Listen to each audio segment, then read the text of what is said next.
God says, I know who you were even before you were born. That's the line they use to hook you. He formed you. He chose you. He has a plan.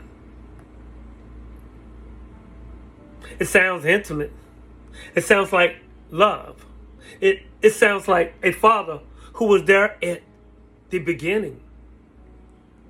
But if that's true, then he knew every sin you would have committed before he even made you.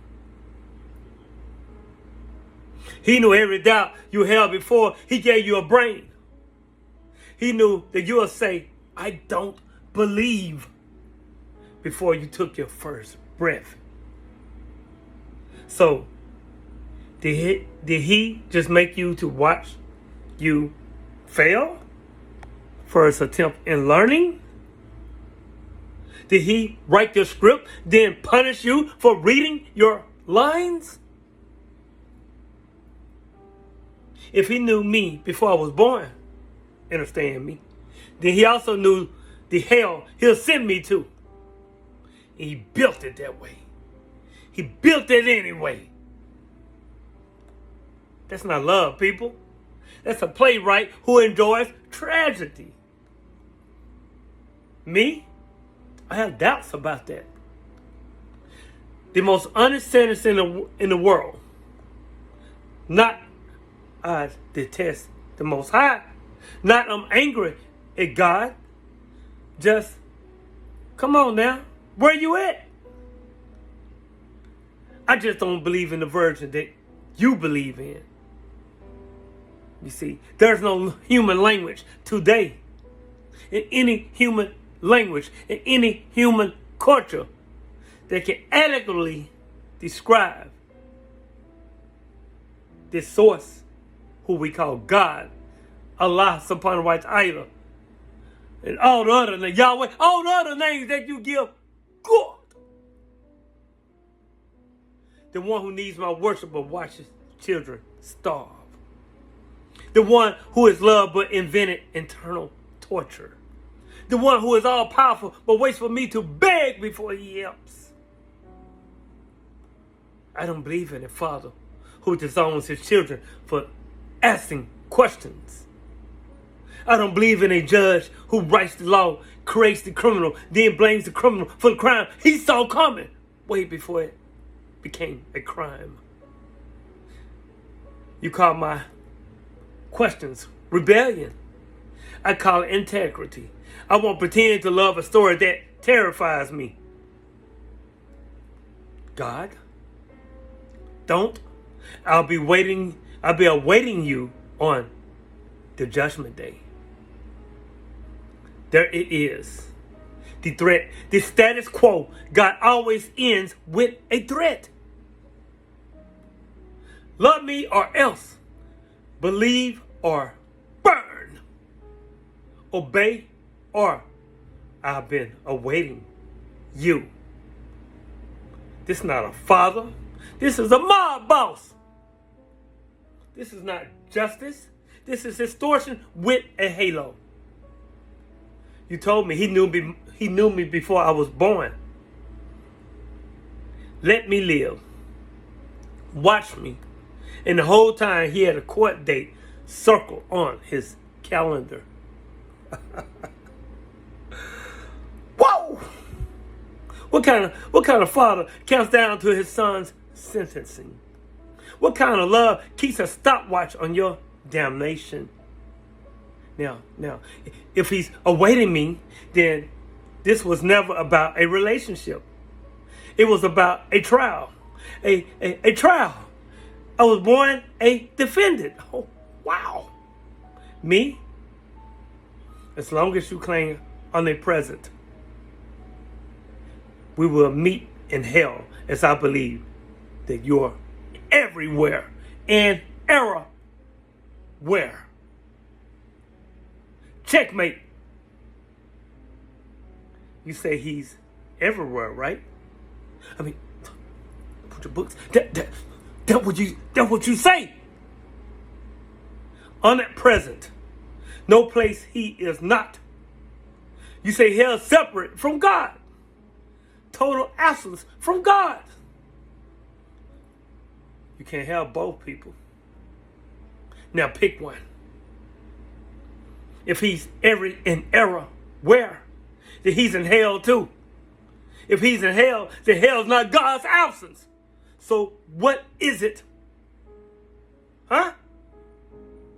If I go to hell, he's omnipresent. Then we'll meet there. So I won't be alone.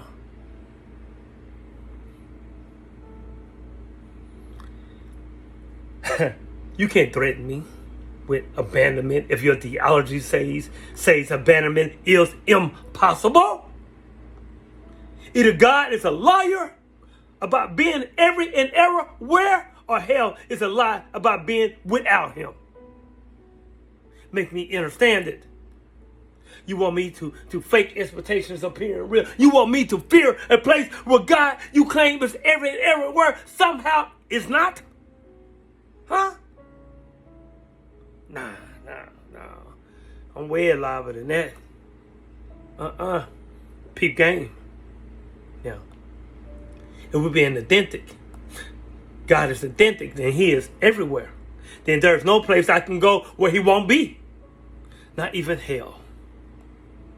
Not even hell. Not even doubt. Not even death. So your threat collapses. Your status quo breaks into a million infinitesimal pieces. You can't use omnipresence on Sunday to make me feel loved, then cancel omnipresence on Monday to make me feel scared. You can tell me that God is with you always, and also God will leave you forever in hell. That's theological malpractice. Understand me? That's spiritual abuse. That's fear as a marketing tool. And here's what this conversation really reveals. The God status quo reveals you need to be scared to keep you loyal. The God status quo contradicts itself the second you think for 2 minutes. The God status quo is more about control than about truth. You were never meant to meet God. You were meant to meet fear and call it God. So let me flip it. If God knew me before I was born, then he knows why I'm having doubts right now about these stories that come from religions. That he knows that I can't do man-made religions. And if he's good, he'll understand, overstand, understand, even understand, because he's everywhere. If God is waiting on me on Judgment Day, then he's been waiting on me my whole damn life. He's not a judge. That's a father who misses his child. Okay? If God is omnipresent, then I've never been alone from the get-go. Not in my doubt, not in my anger, not in whatever comes next. You don't get to use God's size to comfort me and God's absence to threaten me. What the focus?